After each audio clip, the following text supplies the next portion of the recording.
Alô, amigos, bem-vindos ao Gente que Fala, sempre ao vivo de meio-dia a 1 pela Rádio Trianon, AM 740 São Paulo, Rádio Universal, AM 810 Santos, AltV, www.altv.com.br, com reapresentação 6 horas da tarde, também TV Guarulhos, canal 20 UHF, canal 3 da NET, em Guarulhos, 11h30 da noite. Acesse nosso blog, conheça nossos colaboradores e colunistas, gentequefala.com.br, nossa fanpage, Facebook/programa Gente que Fala.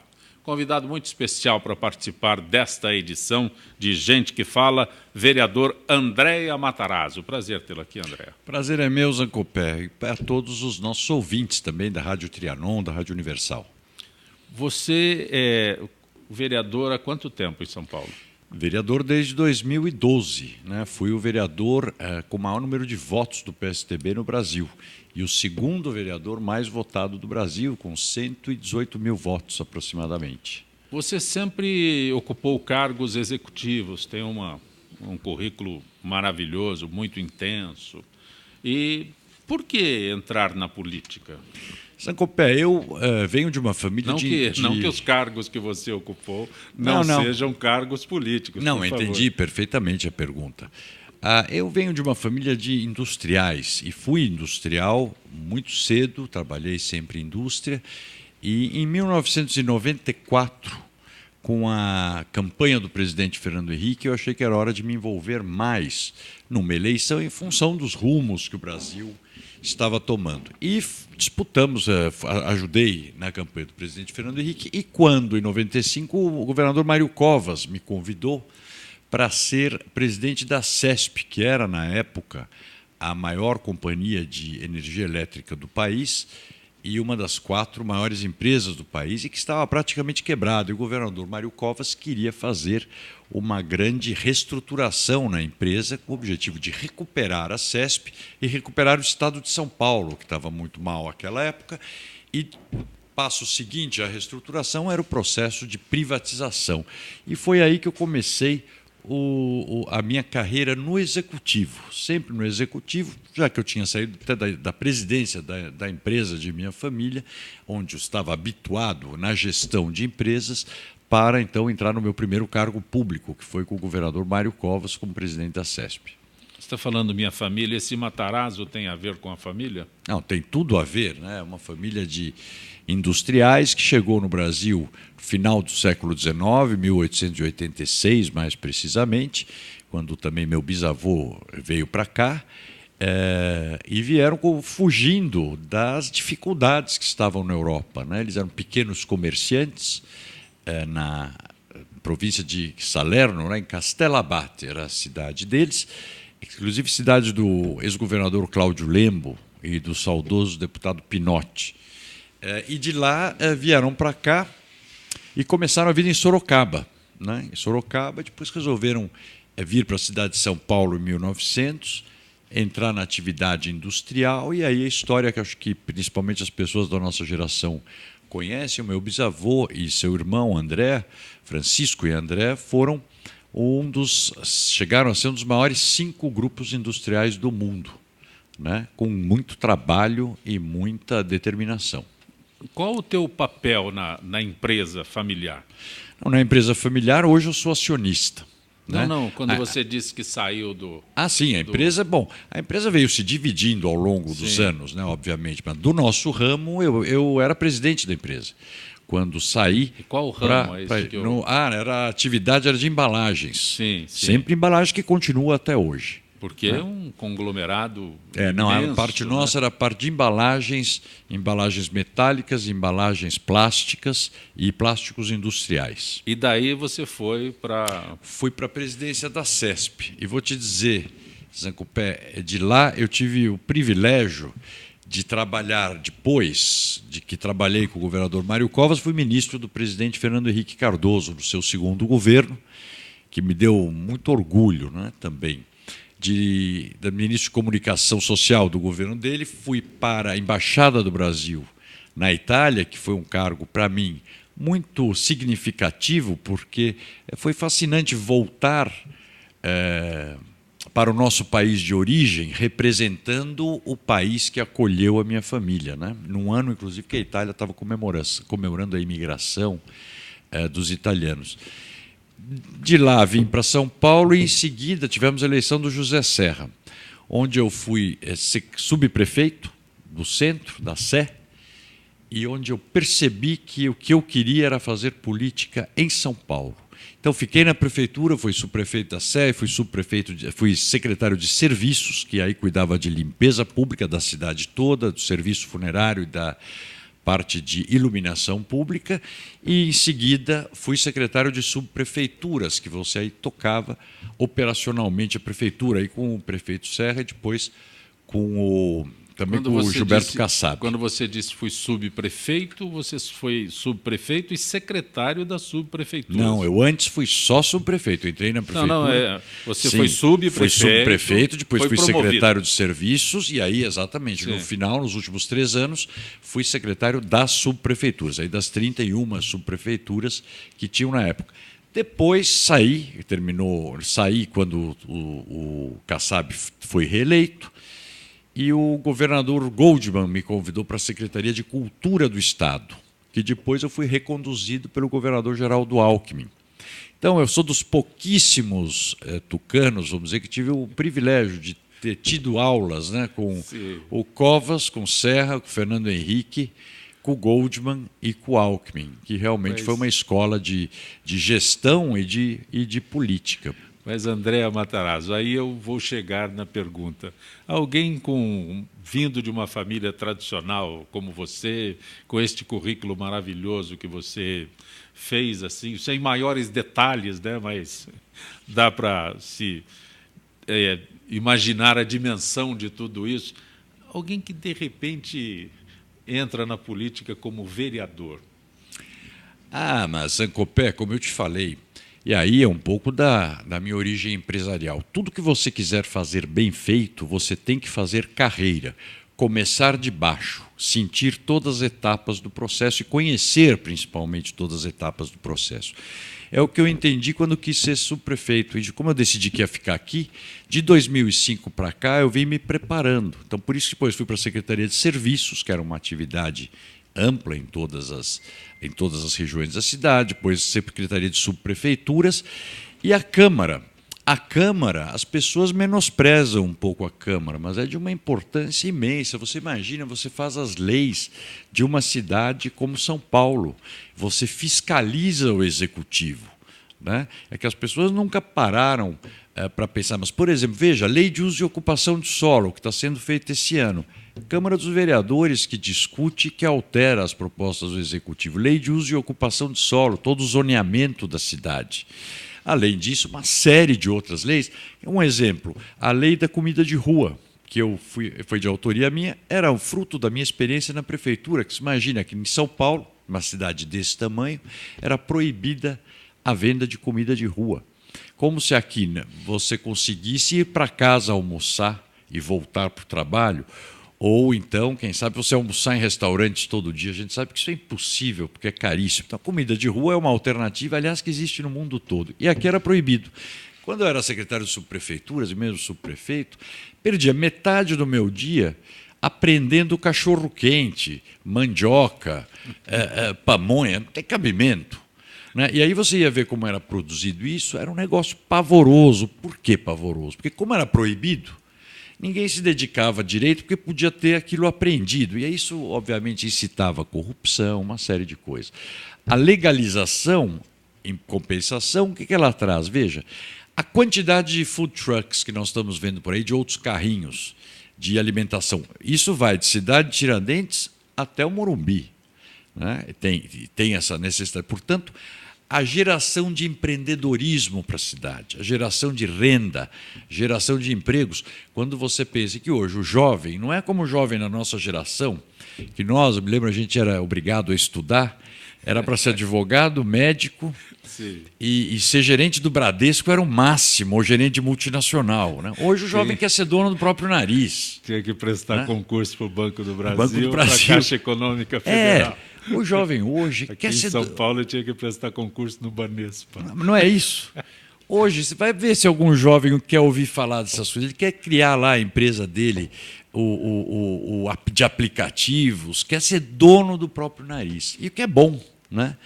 Então, a Câmara dos Vereadores também, para mim, que estava fazendo carreira para ir um dia me preparar para ser prefeito, importante conhecer a relação da Câmara com o Executivo. Como é que os vereadores podem nos ajudar a gerenciar a cidade quando você é prefeito? E podem muito, e ajudam muito. Eu já tinha sentido isso quando era secretário, mas é muito diferente você estar dentro da Câmara e ser um vereador e sentir na pele como é a relação do Executivo com o vereador. Como é que você se imaginou candidato à Prefeitura de São Paulo? Zancopé, eu nasci em São Paulo. Tudo que minha família fez aqui. O que temos, nós devemos a essa cidade que é sensacional. Mas, independente disso, eu sou apaixonado pela cidade. Eu sou absolutamente urbano. Para mim, programa é ficar em São Paulo. É andar pela cidade, conhecer a cidade longe, ir para a periferia, principalmente a periferia, que é encantadora, é interessantíssimo. Essa cidade, Zancopé, se você olhar aí, quem está nos ouvindo sabe bem, veja, quem formou São Paulo? Quando meu bisavô chegou aqui na cidade, em 1900, ele escreveu um artigo.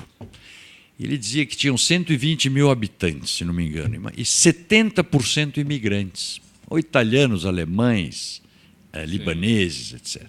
Então, essa cidade foi feita por esses imigrantes. Depois, na década de 50, pelos migrantes, também os nordestinos, que fugiam da fome e vinham procurar em busca de oportunidade aqui, como os europeus fizeram. Na década pós-guerra também voltaram os europeus e voltaram os japoneses também, sim, muitos orientais. Ou seja, São Paulo foi feito por pessoas que vieram buscar o futuro, vieram buscar alternativa de vida. Quando você vai para a periferia, você fala com as pessoas, você pergunta, com boa parte dos nordestinos são os bravos. Olha, gente que chegou aqui com 12 anos, 10 anos, 11 anos, sozinhos.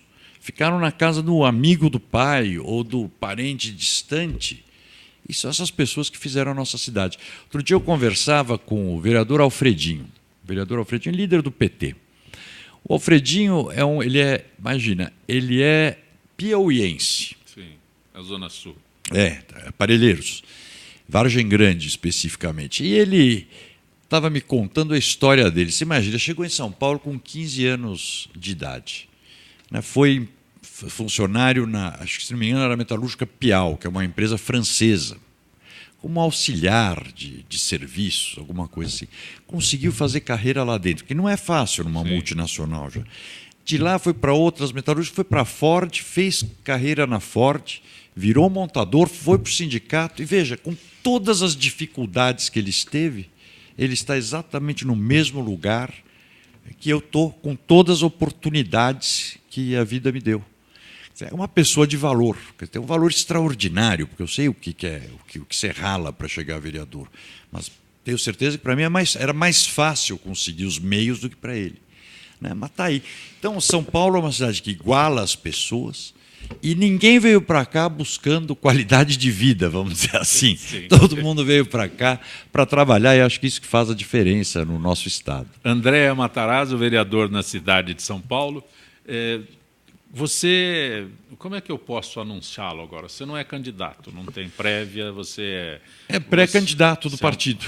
Certo, você é um pré-candidato. Pré-candidato. Quando se fala em candidaturas, não é o partido que indica, eu quero esclarecer um ponto. Né? Uhum. Que você tenha chegado por cima e não nessa trajetória de político que vem sendo conduzido para se tornar unanimidade. Posso colocar dessa forma? Claro. Não, vim me preparando para isso, exatamente. Uhum. Exatamente. E veja, o que é uma prévia? Você tem que ter, acho, para você ser candidato, você tem que ter um conjunto de forças. Você não pode ser candidato de si mesmo.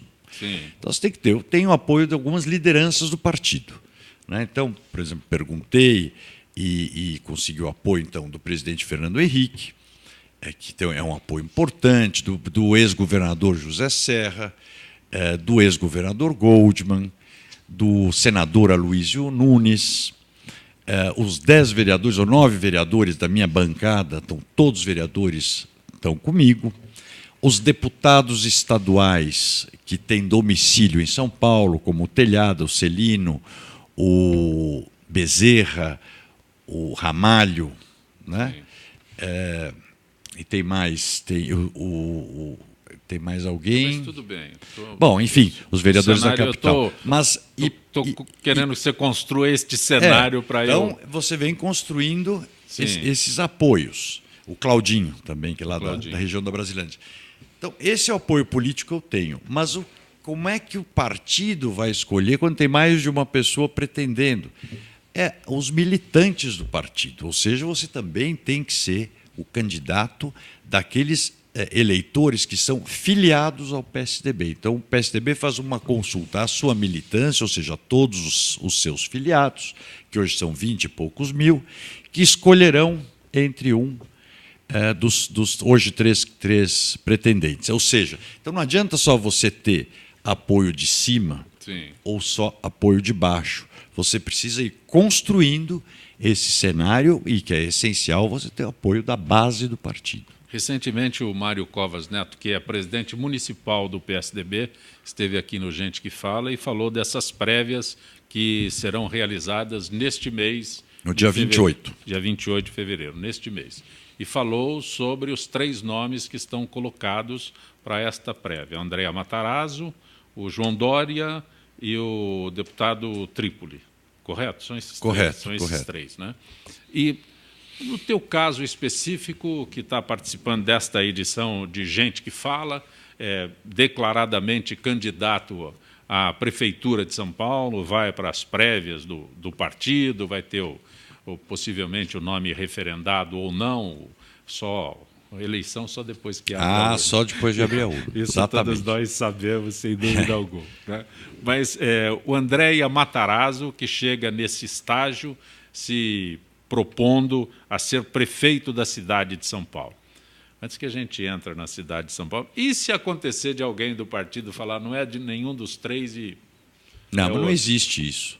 Já existiu. Não, já existiu, não. A última vez que teve uma prévia, o senador José Serra... Não houve nem prévia, estava todo mundo encaminhando, Serra chegou... Não, mas teve a prévia, ele teve que participar da prévia. É que eu abri a minha vaga, eu saí da prévia, eu desisti para ele, o que eu estou dizendo e o Bruno Covas também.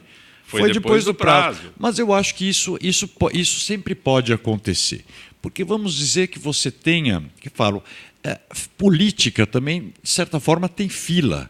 Ao mesmo tempo, o objetivo de um partido é ganhar uma eleição para implementar o seu projeto. Se às vezes alguém vamos dizer, o conjunto das pessoas entenda que tem melhores condições em função de um cenário específico, etc. Se as pessoas concordarem, eu não acho isso nenhum demérito, vamos dizer, pode acontecer. Né? Não pode acontecer. Mas em política, a gente aprende que em política pode. O que a gente percebe hoje é que, diferentemente de outras épocas, o Serra está no Senado, com um desempenho extraordinário. O senador Aloysio Nunes também no cenário e gostando do cenário, já disse que não quer e está se preparando para uma nova disputa. O Geraldo Alckmin é governador do Estado. Então, quer dizer, os quadros mais...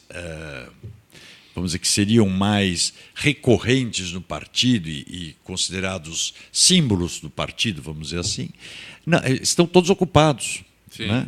Então, e também acho que é um momento para renovação, né? Para dar uma arejada no partido. E você se coloca, então, como candidato do PSDB à Prefeitura de São Paulo, vai disputar uma prévia. E você citou agora a Zona Leste, ao Morumbi, você citou Morumbi, mas você citou a Zona Leste, um ponto da Zona Leste que agora me foge. Mas Cidade Tiradentes. E você conhece? Conheço a cidade, posso te dizer que cada bairro da cidade, Zancopé, porque, como eu te falei... Você citou Cidade Tiradentes, Morumbi até eu conheço. Não, mas então, mas hoje de manhã... Citou... hoje, por exemplo, eu tive... em Perus, hoje de manhã. Perus é uma região muito complicada. Aliás, as pessoas sempre acham que Perus é outro município, quase. Ninguém nem trata como São Paulo. É São Paulo, a Zona Norte de São Paulo, uma área muito pobre, Toda irregular, vamos dizer, no sentido que você não tem a regularização fundiária lá, não aconteceu, com muitos problemas, muito carente. Como, aliás, boa parte da Zona Norte, que sofre dificuldades. Todo mundo fala muito da Zona Leste e Zona Sul, e esquecem a Zona Norte. Mas eu circulo essas regiões todas. Aliás, eu tenho um livro de fotografias sobre os pontos da cidade, que eu fiz só fotografias com celular. Você que fez? Até muito interessante. E porque eu acho que se você quer ser prefeito de São Paulo, você tem que ser prefeito da cidade como um todo, né? Não pode fazer como a maioria dos prefeitos fizeram, principalmente os que não têm experiência, que reduziram São Paulo ao centro expandido, né? Você vê que o prefeito atual, ele olha a cidade como se ela fosse assim, como no período pré-Galileu Galilei, uma coisa reta. Não, ele vê esse pedaço, só esse pedaço. Uma coisa reta que chega na Avenida Paulista, pumba, cai num buraco negro e não tem mais nada. E não é assim, eu fico imaginando como se sente, por exemplo, o morador do Jardim Pantanal, do Jardim Helena, ou da Chácara Três Marias, quando ele vê a imprensa, o prefeito preocupado, quer dizer, a preocupação dele é o saquinho do supermercado, se pode, se não pode, já tivemos esse debate, né? Ou a Avenida Paulista, ele ganhou o debate. Se abre, se fecha, se abre, se fecha, poxa, tudo bem, resolva, se abre ou fecha, mas além isso é um problema que pode afetar um pouquinho aqui, mas você imagina essas regiões onde ninguém tem. Aliás, sabe quantas licenças de funcionamento de estabelecimentos comerciais tem em cidade de Tiradentes, que é um lugar onde moram 300 mil pessoas? Só na cidade de Tiradentes? Moram 300 mil pessoas, lugar que o governo que fez. 5 licenças de funcionamento, 5. Ou seja, então, atividade econômica, 0. Tem 300 mil pessoas que moram lá. Isso está a 40 quilômetros do centro de São Paulo. Você pegar um ônibus lá, Zancopé, o horário de pico em cidade de Tiradentes, não é fala 6 da manhã, 7, não, é 13h30 da manhã, começa. 13h30 da manhã, você vai lá esperar, consegue entrar no ônibus, vamos dizer 6h30. Você vai levar 2h30 para chegar no Parque Dom Pedro e vai parar 72 vezes. Num ônibus compactado de gente, sem ar-condicionado, câmbio mecânico, chacoalhando, muitas vezes caindo, porque boa parte das pessoas vai a pé, vai em pé. Ou então, quem mora na Brasilândia, mesma coisa, 250 mil pessoas, tudo irregular, porque lá era um condomínio clandestino. Poxa, mas era condomínio clandestino 40 anos atrás. Hoje, com 300 mil pessoas, estamos esperando o quê para regularizar? Enquanto não regulariza, Pão de Açúcar não vai, a Lojas Marisa não vai, ao restaurante não vai, o cinema, o teatro, enfim, nada, você não consegue pôr nada. Aliás, você tem dificuldade de fazer creche, posto de saúde, porque você não tem uma área lá, você fala, este terreno tem escritura, vou construir alguma coisa. Agora a Zona Sul. Parelheiros. Bom, mas Zona Sul, não, mas Parelheiros já está quase no mar, né? Quase na divisa. Você tem Parelheiros, Marcilac também, mais para frente um pouco. Mas você, antes disso, vai passar pelo Morumbi, tudo bonito, uma beleza. Aí chega no Campo Limpo, menos beleza. Já começa uma parte pobre. Quando você chega à Capela do Socorro, e aí onde está o Grajaú, Chácara Cocaia, quando você vai mais para baixo, no Mboi Mirim, tudo irregular. Então, e lá por quê? Porque lá era área de manancial, isso a gente lembra. Sim. Mas esses mananciais foram ocupados no governo Erundina, 40 anos atrás. As pessoas estão morando lá, tem 2 milhões de pessoas, 2,5 milhões morando. Vai fazer o quê? Vai tirar? Levar para... Não vai. Não seria melhor regularizar? Porque se regularizasse, de novo, vai a atividade econômica, o supermercado, a loja, etc. Você evitaria que hoje você tem centro expandido estão pessoas e empregos. E a periferia estão pessoas e só pessoas. Elas têm que se deslocar metade da cidade, ou 45% da cidade, tem que se deslocar todos os dias, 2 horas, 2h30 de ônibus para ir, mais 2 horas para voltar. Então vamos supor 4 horas no ônibus, na condução. Trabalha 8, mais 4, 12. Mais um tempinho para arrumar casa, fazer comida, etc., mais 1 hora, 13 horas. Que horas fica com os filhos? E se você trouxer aqui uma psicóloga para você entrevistar aqui no programa, Você vai perguntar o que a gente tem que fazer para os filhos terem uma boa criação, crescerem equilibrados, educados.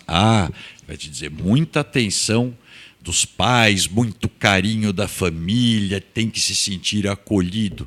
Mas vai se sentir acolhido como? Que horas que os pais dessa cidade têm tempo para dar para a família? Andréa Por isso que eu digo, Matarazzo. é desumana São Paulo nesse sentido. Andréa Matarazzo, você citou um problema muito grande na cidade de São Paulo, a região com áreas de mananciais ocupadas. Ainda tem muitas a serem ocupadas e eu, cada vez que, por força, você é por força da tua função política, a minha é por força da função de jornalista, acompanhei muitas vezes invasões nessas áreas e elas continuam.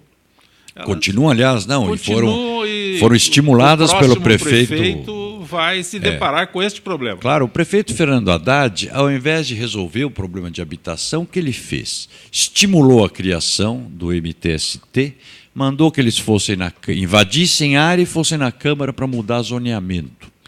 Então, hoje você tem o resumo disso: 90 prédios no centro da cidade ocupados, áreas como aquela na Zona Sul, a área da Nova Palestina, que ocuparam uma área de quase 1 milhão de metros quadrados, e a Chácara dos Búfalos, onde o prefeito, essa não está invadida, mas o prefeito, que era a última reserva de verde lá perto da Billings, 900 mil metros quadrados, ele está aprovando a construção de 4.000 apartamentos nessa área de Manancial, tem 12 fontes lá.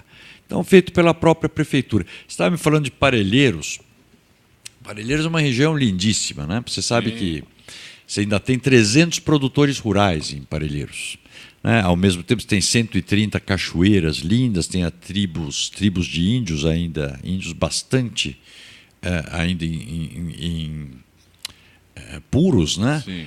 Nativos lá. Ainda. Nativos e, por outro lado, porém, você não tem nada do poder público dando retaguarda a isso. Quer dizer, só que você tem moradores lá, então pode falar é área verde e fica área verde e tá bom, e as pessoas que estão lá trabalham em quê?